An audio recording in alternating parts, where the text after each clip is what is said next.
টাকা দিতে পারবেন? আমি তো অনেক বিপদে আছি। আপনাকে টাকা বলতে আপনার তো কাপড় চোপড় দেখি মনে হচ্ছে না আপনি বিপদে আছেন, মানে আপনাকে তো দরিদ্র মনে হচ্ছে না। আমি এই যে সকালে ট্রেনে করে আইছি আর কি, এই চিটাগাং। এখানে আইসা পৌঁছে আইছি রেল স্টেশনে, কিছুক্ষণ ঘুম গেছি। এই ঘুম যাওয়ার পরে আপনি চোখ যখন খুললে দেখছি আমার আমার ব্যাগ ট্যাগ সব নিয়ে আসে, পরনে এইগুলো ছিল। এখন আমার টাকা পয়সা নাই, কিছু নাই। এখন আমি খুবই বিপদে আছি।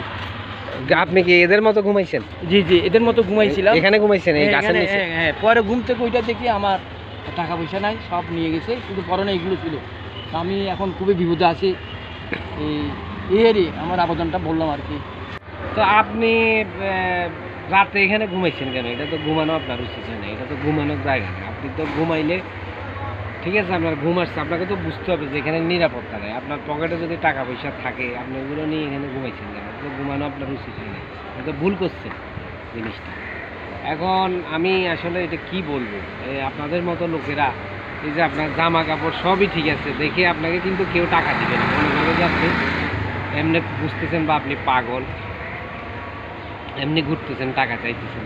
তো এই জিনিসটা আসলে আপনার মাথায় রাখা উচিত ছিল। যাই হোক, আমি এখন আপনাকে আপাতত কিছু টাকা দিচ্ছি। আমি আপনার সমস্যাটা বুঝছি, যদিও সবাই বিশ্বাস করবে না, আমি আপনার সমস্যাটা বুঝছি, এই কারণে আপনাকে আমি কিছু টাকা দিচ্ছি।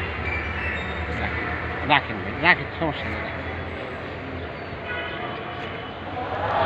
এই ভিডিও থেকে আমরা এটাই শিখলাম যে আমরা মাঝে মাঝে এই শহর দেখতে আসি, কিন্তু আমরা মনে করি যে শহরটা গ্রামের মতো, আমরা যেখানে সেখানে আমরা ঘুমিয়ে যাই। এই ভিডিওতে আমরা এটা শিক্ষণীয় যে আসলে এই শহরটা তো গ্রামের মতো না। এখানে যেখানে সেখানে ঘুমিয়ে যাবে না।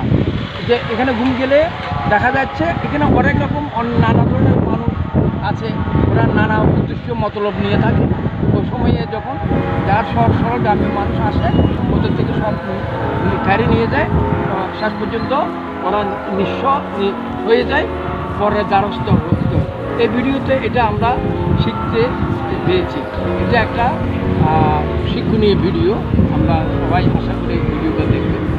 হ্যাঁ, লাইক করবেন, সাবস্ক্রাইব করবেন। ধন্যবাদ।